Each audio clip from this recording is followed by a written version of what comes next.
Yo, what's going on, guys? Welcome into my Outlaw Rogue guide for this season. I'm Squirrely G. Grab your nuts. Let's go! Right then. So first thing, let's have a look at the build for this bad boy. Obviously we're running tier set because, you know, why would you not?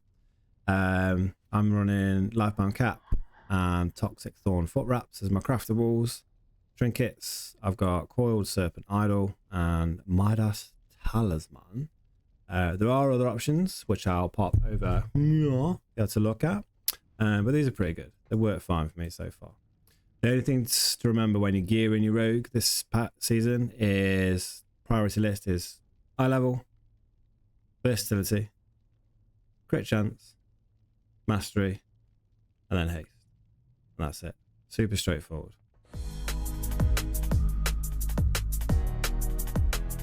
So next up, we got the Talenty Pot. I'm using a pretty standard talent build for Rogue this season. There are other options out there, which I'll drop into the description. But this is what I use. It works fine. Does decent damage. It's got good utility. There are some flex spots, and you know there's some things to be aware of. So opportunity is a big one, which I'll go into more in the rotation. Ace up your sleeve is really strong. So between the eyes has a 5% chance per combo point spent to grant 5 combo points. So when you're in your burst window popping off with between the eyes, you know, it's really strong. And then my favorite one that I can never say, but underhanded upper hand. Hey!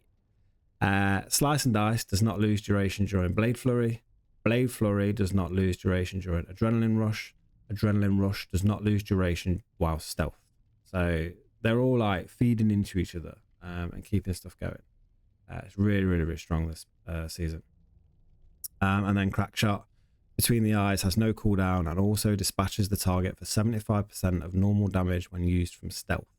So that's why we only use between the eyes during stealth, because we can just pop off like back to back and mounts up for some massive damage. On the side over here, you got a couple of things you can swap. I use Elusiveness to get a little bit of extra damage reduction when I'm using Feint, but you can swap it for Cheat Death if you know you are prone to taking shitloads of damage, or you just don't trust your healers, man. You know, it is what it is. For your poisons, I use Atrophic, but you can swap that to Numbing Poison if you want. Which can be quite useful for slowing down cast times and attacks, particularly during higher keys. But you know, Atrophic is a little bit more damage. But that's it. The talents this season are pretty chill. They're pretty standard. There is another build that I'm working on putting a guide together for, and I will have that hopefully up next week. But this is what I'm running this season, and it works fine. So taking a look at your skills and then into the rotation for this bad boy. First up, Pistol Shot, combo point builder. We only really want to use that when we have opportunity, as it does more damage and creates more combo points. Then it's a Strike or Ambush. That's your main combo point builder. Dispatch is our combo point spender outside of stealth or outside of our Vanish and Shadow Dance windows.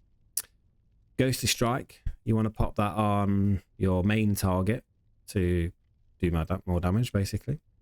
Now, this skill is off global cooldown, so you can sort of double press to use it, or what I do is I have it macroed to Dispatch or Between the Eyes. I'll drop the links to the macros in the description for you. So in AoE, as long as you're focused on the priority target, Ghostly Strike is going to go on them when it's available. And then we have Adrenaline Rush, which increases your energy regeneration and increases your max energy. Really strong. Roll the Bones, everybody's favorite skill. Gives you random combat buffs. So that's a big one to keep an eye of, as well as Adrenaline Rush. Kidney Shot, I don't really use in PvE too much. It does work as an interrupt in some cases, but I only really use it if, let's say, the tank misses a mob that wants to molest me. So I'll just kidney shot it and run away. You know, pretty much the story of my life. But there you go. Then we have Blade Flurry. You want to keep this up at all times. In AoE, it strikes up to 8 targets. But in single target, it's important, like I say, because of the underhanded upper hand buff that we're using. Between the eyes, combo point spender. We only use that in stealth or when we're in Vanish or Shadow Dance, because it has no cooldown. As mentioned earlier with these two bad boys, it helps. Shiv, a little bit niche, generates a combo point, does a bit of damage, but it does dispel and rage effects as well, so it can be useful in certain situations. And then other random utility skills.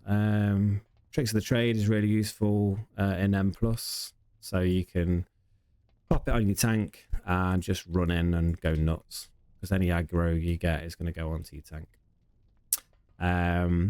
Feints, Cloak of Shadows, and Evasion are all your damage avoidance or reductions. Sprint, so you can run. And then a couple of cool ones that Outlaw has for, you know, mobility. So if you're in an encounter and you need to get away because of, you know, big damage or whatever, we've got Shadow Step to get back to the target really, really quick. Or if that's not up, we can use Grappling Hook, which didn't work for some reason. That's weird. But it does pull you over to wherever you target. But it just sometimes doesn't work. So. And then Crimson Vial, we've got a free little mini potion for health boosts when we need it. And then poisons wise, I use instant poison and atrophic poisons in PvE, and then I'll use wound poison in PvP. But that's it for the skills and the setup. Next off, let's have a look at the rotation.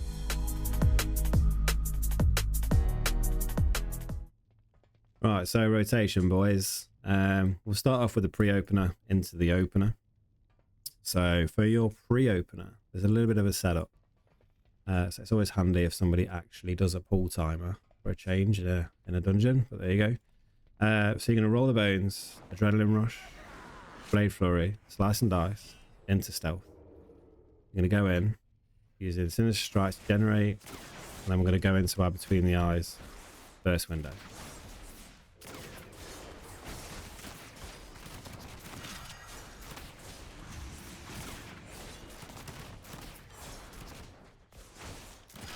Okay, so it's pretty straightforward once you get your head around getting into it, but that's basically it. What you need to be aware of when you're in your Between the Eyes burst windows is keeping an eye on your subterfuge cooldown. So when you go into stealth and start combat and come out of it, you start a subterfuge cooldown. That allows you to use your stealth abilities for, you know, up to 6 seconds. So what you're doing when you with your opener is you're entering and going into your Between the Eyes, keeping an eye on your subterfuge. When it's at 0 and you still have Between the Eyes available, that's when you're going to pop Vanish. And then the same applies to the end of the next subterfuge window, and then you're going to pop Shadow Dance. Because basically what you're trying to do is keep that Between the Eyes burst going as long as possible, so that you can just, you know, shoot shit out of whatever you're attacking for as long as possible. Once you've done that, you go on to your standard rotation, which is just keeping an eye on your Roll the Bones, your Adrenaline Rush, your Blade Flurry, making sure they're up at all times. With your Roll the Bones, you want to re-roll, because when you're going through rotation, you're going to be reducing your cooldowns massively all the time. Every time you use a finisher, you're going to reduce those cooldowns. So as soon as Roll the Bones is up, you need to have a look. If you've got 2 or less buffs, you want to re-roll. If you've got 3 or more, but Roll the Bones is up, you don't need to re-roll unless they're about to fall off. You only want to re-roll when you've got, like I say, 2 or fewer buffs. With Blade Flurry, you want to reuse that when it's at about 2 or 1 seconds remaining on the duration. In AoE, you can just pop it as soon as it's available, because it will hit it up to 8 targets. So you can just spam as much as possible out of Blade Flurry. Same with Adrenaline Rush. Use it off cooldown. Make sure it's always available. And then apart from that, the rest of the rotation is pretty straightforward. You know, like I mentioned in the skills, you're using Sinister Strike to generate, using your opportunity procs as soon as they're available. So there's one just for Miar, and it's up for Miar as well. To keep those combo points filling nicely without having to use too many Sinister Strikes, because that will just slow you down. And that's about it, dudes. It's fast when you're in full rotation. Once you get your head around it, it's pretty straightforward. So anyway, guys, this about wraps it up for my first ever build guide. So please let me know what you think in the comments. If there's anything I missed, let me know. Obviously, I'm going to beg you to like and subscribe, because it's super helpful, and spurs me on to create more of these guides. Everything I've talked about, the macros, the talents and all that, I will drop links into the description for it. I'll drop links to the weak auras that I use as well. There'll be links to all my socials. You know, I am streaming on Twitch on most live days. So obviously, guys, you're more than welcome to come and join me and have some fun.